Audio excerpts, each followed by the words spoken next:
അതാണല്ലോ കയ്യിലൊരു മൈക്ക് വന്നാൽ പിന്നെന്ന് പറഞ്ഞാൽ അത് ഇമ്മ്യൂണിറ്റിയാണ്. അങ്ങനെയാണ്. എനക്കെന്തും ചെയ്യാനുള്ള ഇമ്മ്യൂണിറ്റിയാണ് ഈ മൈക്ക് എന്ന് ചിന്തിക്കരുത്. നിങ്ങളും ജനങ്ങളുമായി പ്രതിബദ്ധതയുള്ളവരാണ്. ഞാൻ ആലോചിക്കും, ഒരു 5 പതിറ്റാണ്ടിന്റെ രാഷ്ട്രീയ പാരമ്പര്യമുള്ള ഒരാളോട് പെട്ടെന്ന് വന്നിട്ട് അങ്ങ് കുത്തി ചോദിക്കുകയാണ്. ഏതായാലും ഇപ്പൊ ഒരു പുതിയ കൾച്ചർ ഡെവലപ്പ് ചെയ്തു വന്നു. അത് വളരെയധികം അക്സെപ്റ്റബിൾ ആണ്, വളരെയധികം വെൽക്കം ചെയ്യേണ്ട കാര്യം. എന്താ പറയുക, ഇപ്പൊ മറ്റേ കുത്തലില്ല. നിങ്ങൾ ഏതെങ്കിലും ഒരു സ്ഥലത്ത് പോയി നിന്നോർത്ത് അതായിരിക്കണം രീതി. ഇനി ഏതെങ്കിലും ഒരു സീനിയർ ലീഡർക്ക് നിങ്ങളോട് സംസാരിക്കണം, നിങ്ങളൊരു സ്റ്റാൻഡ് അവിടെ സെറ്റ് ചെയ്ത് കൊടുക്കാൻ, അല്ലാതെ കേരി കുത്തലല്ല. ഇപ്പോ ഞങ്ങളാരും വിമർശിക്കപ്പെടാതിരിക്കാൻ ദൈവങ്ങളൊന്നുമല്ല. അയാളെ വിമർശിക്കാൻ ഒരു പ്രശ്നം അല്ലെങ്കില്ല. ഞങ്ങളുടെ ഭാഗത്ത് പോരായ്മകളുണ്ടെങ്കിൽ തുറന്നു കാട്ടുന്ന എതിർപ്പുമില്ല. പക്ഷേ സത്യസന്ധമാവണം, അൺബയസ്ഡ് ആവണം. എല്ലാവരെയും ഒരുപോലെ വിമർശിക്കണം, അല്ലാതെ ഒരു വിഭാഗത്തെ മാത്രം വിമർശിക്കുക, അത് ശരിയായ രീതിയല്ല. അതാണ് ബയസ്നെസ്. പലപ്പോഴും ബയസ്നെസ് ആണ് മാധ്യമങ്ങളെ മുന്നോട്ട് നയിക്കുന്നത്. ഈ കഴിഞ്ഞ ഡിസംബർ 25 ഒരു വാർത്തയുണ്ടായിരുന്നു. കേരളത്തിലെ പത്രങ്ങൾക്കകത്തൊന്നും ഞാൻ വേണ്ടത്ര കണ്ടിട്ടുമില്ല. ആ വാർത്തയാണെങ്കിൽ സാധാരണ നിലയ്ക്ക് ന്യൂസ് നൈറ്റ് ചർച്ച ചെയ്യേണ്ട വിഷയമാണ്. ഒരു ദിവസമല്ല, ഇപ്പൊ എന്നെ പറ്റിയല്ലോ ആഴ്ചകളോളം ന്യൂസ് നൈറ്റ് ചർച്ച നടത്തിയിട്ട്. ഒരു ചർച്ച ഞാനിങ്ങനെ കാണുകയാണ് ചേംബറിൽ, എന്റെ റൂമിലിരുന്നിട്ട്, ബോസ് അകത്തുണ്ടോ, എന്നിട്ട് കമ്മ്യൂണിസ്റ്റ് പാർട്ടിയിൽ ബോസോ. ഞാനിങ്ങനെ ചിരിക്കുകയാണ്. എന്നെ പറ്റിയാ പറയുന്നത്. ഒരു പ്രമുഖ അവതാരകൻ എന്നെ ഇൻട്രോ ചെയ്യാ, ബോസ്, ആരോ ഒരാൾ എന്നെ ബോസ് എന്ന് വിളിച്ചു പോലും, എന്നിട്ട് ഞാൻ ബോസാ പോലും. ഇത് ന്യൂസ് നൈറ്റൊക്കെ അവതരിപ്പിക്കുമ്പോൾ അവതാരങ്ങൾ ശ്രദ്ധിക്കേണ്ട കാര്യമാണ്, ഇതിനകത്ത് എന്തെങ്കിലും വസ്തുതയുണ്ടോ എന്നുള്ളത്. എന്നിട്ട് എന്നെ ഒരു കൊലപാതക സംഘത്തിന്റെ തലവനായി അവതരിപ്പിച്ച് ചർച്ചയാണ്. ഞാനിങ്ങനെ ഇരുന്ന് കേൾക്കുകയാണ്, ഇങ്ങനെ എന്തെല്ലാം അനുഭവങ്ങൾ. എന്നാൽ ഇവിടെ ചർച്ച ചെയ്യേണ്ട വിഷയങ്ങൾ ചർച്ച ചെയ്ത ഈ കഴിഞ്ഞ ഡിസംബർ മാസം 25 ബീഹാറിലെ പാറ്റ്നയിൽ അടൽ ബിഹാരി വാജ്പേയിയുടെ ബർത്ത് ആനിവേഴ്സറിയുടെ ഭാഗമായിട്ട് ഒരു പരിപാടി നടന്നു. ശ്രദ്ധയിലുണ്ടാ? രാജഗോപാലൻ ഇവിടെ പറഞ്ഞിട്ടില്ല. എന്താ അതെന്നറിയോ? ഗാന്ധിക്ക് ഏറ്റവും ഇഷ്ടമുള്ള ഭജനാണ് ഈശ്വർ അല്ലാ തേരെ രഘുപതി രാഘവ രാജാറാം. ഗാന്ധിക്ക് ഇഷ്ടപ്പെട്ട ഭജനാണ്. അത് 17th സെഞ്ചുറിയാന്ന് തോന്നുന്നു. അത് ആലപിച്ചത് ഫോക്ക് സിംഗർ ദേവി. ബീഹാറിലൊരു ഫോക്ക് സിംഗറാണ്. അവരാലപിക്കുമ്പോൾ ഇവരൊക്കെ സ്റ്റേജിലിട്ടാര് ഈ പറഞ്ഞ ഈ എല്ലാവരും ഉണ്ട്. ഒരു വലിയ ഓഡിയാണ്. കാരണം അത് വാജ്പേയിയുടെ 100 years ആണ് സെന്റിനറി സെലിബ്രേഷൻ, ബർത്ത് ആനിവേഴ്സറിയുടെ. രഘുപതി രാഘവ രാജാറാം പാടിയപ്പോൾ ഒരു പ്രശ്നമില്ല. Audience keep silence. പക്ഷെ അതിനകത്ത് ഒരു വരി വന്നപ്പോ ബഹളം വന്നു. എന്താ അറിയോ? ആ വരി ഈശ്വർ അല്ലാ തേരെ നാം. അല്ല ഒന്നും ഇവിടെ പറയാൻ പറ്റൂല. ആരാ പറയുന്നത്? അശ്വിനി കുമാർ ചൌബെ എന്ന മുൻ സെൻട്രൽ മിനിസ്റ്ററാണ്. അശ്വിനി കുമാർ ചൌബെ എന്ന ഫോർമർ സെൻട്രൽ മിനിസ്റ്റർ പെട്ടെന്ന് മൈക്കിംഗ് വിളിച്ചിട്ട് പറഞ്ഞു, അല്ലയൊന്നും ഇവിടെ പറയാൻ പറ്റൂല കേട്ടാ. രഘുപതി രാഘവൻ ഞാൻ അഗ്രി ചെയ്യുന്നു, പക്ഷെ ഈശ്വർ അല്ല പറഞ്ഞ് മാറ്റി നീ ജയ് ശ്രീറാം വിളിച്ചോളണം. നിങ്ങൾ അറിഞ്ഞ ആരെങ്കിലും? നിങ്ങൾ വേണ്ട. ഈ ബാക്കിലിരിക്കുന്ന കുട്ടികൾ, ഈ വർത്താനം പറയുന്ന കുട്ടികൾ ഇങ്ങോട്ട് ശ്രദ്ധിക്കുക. ഇത് കുറെ കാലം പോണ്ട വണ്ടിയാ, തുടങ്ങിയിട്ടേ ഉള്ളൂ.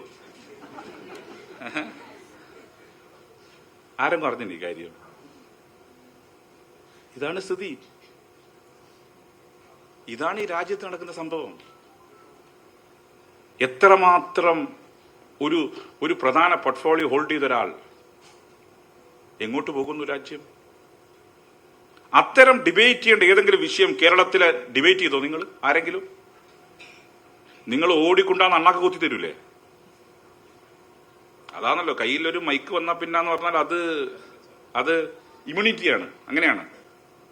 എനക്കെന്തും ചെയ്യാനുള്ള ഇമ്മ്യൂണിറ്റിയാണ് ഈ മൈക്ക് എന്ന് ചിന്തിക്കരുത്. നിങ്ങളും ജനങ്ങളുമായി പ്രതിബദ്ധതയുള്ളവരാണ്.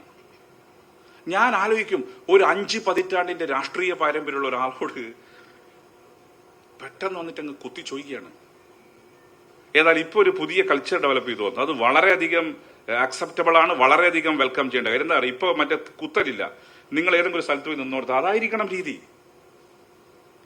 ഇനി ഏതെങ്കിലും ഒരു സീനിയർ ലീഡർക്ക് നിങ്ങളോട് സംസാരിക്കണം, നിങ്ങളൊരു സ്റ്റാൻഡ് അവിടെ സെറ്റ് ചെയ്ത് കൊടുക്കാൻ, അല്ലാതെ കേരി കുത്തലല്ല. ഒരു പുതിയ ഒരു കൾച്ചർ ഡെവലപ്പ് ചെയ്യണം. ഇപ്പോ കഴിഞ്ഞ ദിവസം ഞാൻ കണ്ടു, എന്നെ 1-2 സ്ഥലത്ത് അങ്ങനെ കണ്ടിന്. ഇപ്പൊ നമ്മളങ്ങനെ മീഡിയ ഡ്രസ് ചെയ്യുന്ന ആളൊന്നുമല്ലല്ലോ, വളരെ അപൂർവ ഘട്ടത്തിൽ മാത്രമേ ഞങ്ങൾ പറയേണ്ട കാര്യമുള്ളൂ, വളരെ അപൂർവം മാത്രം. അത് അങ്ങനെ ആയിരിക്കണം, ആ ഒരു കൾച്ചർ നിങ്ങൾ ഡെവലപ്പ് ചെയ്യണം. ഇപ്പൊ ആരെങ്കിലും ഒരു മരിച്ചു, ഇപ്പൊ MT മരിച്ചപ്പോൾ നിങ്ങൾ സെറ്റ് ചെയ്ത് നല്ല സിസ്റ്റമാണത്. MT ആർക്കെങ്കിലും അനുസ്മരിക്കണം, അതാണ് രീതി. ഞാൻ കണ്ട പലയിടത്ത് വേൾഡിൽ സ്വീകരിക്കുന്ന രീതി, ആ രീതി നിങ്ങൾ ഫോളോ ചെയ്യണം. പകരം ഇതും കൊണ്ടുപോയിട്ട് ഇങ്ങനെ അത് ഇറിറ്റേറ്റിംഗ് ആവും ചിലപ്പോ. അപ്പൊ ആ രീതി സ്വീകരിക്കണം. മാധ്യമപ്രവർത്തകർ വേട്ടയാടപ്പെടാൻ പാടില്ല. നിങ്ങൾ 4th സ്റ്റേറ്റ് ഓഫ് ഡെമോക്രസിയാണ്, ജനാധിപത്യത്തിന്റെ 4ാം തൂണാണ്. എക്സിക്യൂട്ടീവിനും ലെജിസ്ലേച്ചർക്കും ജുഡീഷ്യറിക്കുമുള്ള ഒരു ഉത്തരവാദിത്വം നിങ്ങൾക്കുണ്ട്. ആ ഉത്തരവാദിത്വം ശരിയായ രീതിയിൽ നിർവഹിക്കാൻ നിങ്ങൾ തയ്യാറാവണമെന്ന് എനിക്ക് അഭ്യർത്ഥിക്കാനുള്ളത്. ശരിയായ രീതിയിലായിരിക്കണം. രാജ്യം കടന്നുപോകുന്ന കാലത്തെക്കുറിച്ച് എന്നോട് അനുസ്മരിക്കാൻ ഉദ്ദേശിക്കുന്നില്ല. വല്ലാത്തൊരു ഘട്ടത്തിലൂടെയാണ്. കോൺസ്റ്റിറ്റ്യൂഷൻ, ഭരണഘടന ഉണ്ടായതൊരു സ്വൈൻ മോർണിംഗിലൊന്നുമില്ല കേട്ടോ, വളരെ ഹീറ്റഡ്. ഇപ്പൊ ഞങ്ങളുടെ നിയമസഭ മാർച്ച് മാസത്തോടെ ചെയ്യാൻ സാധിക്കുന്ന കോൺസ്റ്റിറ്റ്യൂന്റ് അസംബ്ലി ഡിബേറ്റിന്റെ ഫസ്റ്റ് വോളിയം ഞങ്ങൾ ഇറക്കാൻ പോവാണ്. മലയാളീകരിച്ചുകൊണ്ട് one of the first colloquial ലാംഗ്വേജിലേക്ക് മാറ്റപ്പെടുന്ന മലയാളത്തിലേക്കാണ് കോൺസ്റ്റിറ്റ്യൂന്റ് അസംബ്ലി ഡിബേറ്റ്സ്. വലിയ അധ്വാന, കാരണം സാൻസ്ക്രിറ്റ് പണ്ഡിറ്റ് വേണം, ഉറുദു പണ്ഡിറ്റ് വേണം, കാരണം നടന്ന ഡിബേറ്റുകളാ. ഞാൻ ആലോചിക്കുക എത്രമാത്രം വലിയ ചർച്ചയാണ് ഈ കോൺസ്റ്റിറ്റ്യൂന്റ് അസംബ്ലിയിലൊക്കെ നടന്നതെന്നുള്ള കാര്യമാണ്. അപ്പൊ അങ്ങനെ ഉണ്ടായ ഭരണഘടന ഇപ്പൊ ഞങ്ങൾ മലയാളത്തിലേക്കുള്ള അതിന്റെ ഫസ്റ്റ് ഫേസ് ഇപ്പൊ ഞങ്ങൾ ഡെഡ് ലൈൻ കൊടുത്തു. ജയകുമാർ സാറാണ് ഹെഡ് ചെയ്യുന്നത്. ഈ ദിവസത്തിനുള്ളിൽ ഇറക്കണം എന്നുള്ളത്. അങ്ങനെയാണ് ഭരണഘടന ഉണ്ടായത്. ആ ഭരണഘടന തന്നെ അട്ടിമറിക്കപ്പെടാൻ ശ്രമിക്കുന്ന ഒരു വർത്തമാനകാലത്ത് നമ്മൾ ജീവിച്ചുകൊണ്ടിരിക്കുന്നത്. മാധ്യമ സ്വാതന്ത്ര്യം അനിവാര്യം. നിങ്ങൾ പക്ഷപാതിത്വമില്ലാതെ എന്ന് പറയുമ്പം എത്ര പേർക്ക് അതിനകത്ത് തുടരാൻ പറ്റുമെന്ന് എനിക്കറിയില്ല.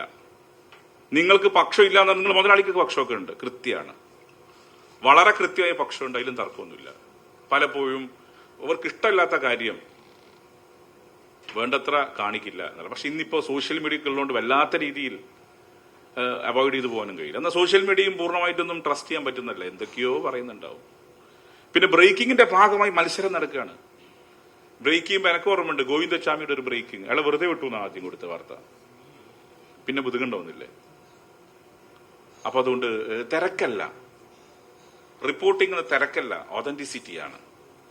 അല്ലാണ്ട് തിരക്ക് പിടിച്ച് പാഞ്ഞു പോയി ഞാൻ ആലോചിക്കും. പക്ഷെ വളരെ വിഷ്വൽ മീഡിയയുടെ ജോലി ഞാൻ വളരെ അപ്രൈസ് ചെയ്യാണ്. കാരണം ഇത്രയധികം രാവിലെ ഇങ്ങനെ അനക്കല്ല. ഞാൻ ആലോചിക്കുക ചിലപ്പോൾ നമ്മളെ വയ്യന്നെ ഇങ്ങനെ വരും, കോൺട്രവേഴ്സി പെടും കേട്ടോ. എവിടെല്ലാം പോകുന്ന അടയിലുണ്ടോ ഇവര് കാത്തു നിൽക്കുന്നത്. അത് വളരെ, കാരണം പ്രിന്റ് മീഡിയയുടെ കാലത്ത് അങ്ങനെയല്ല.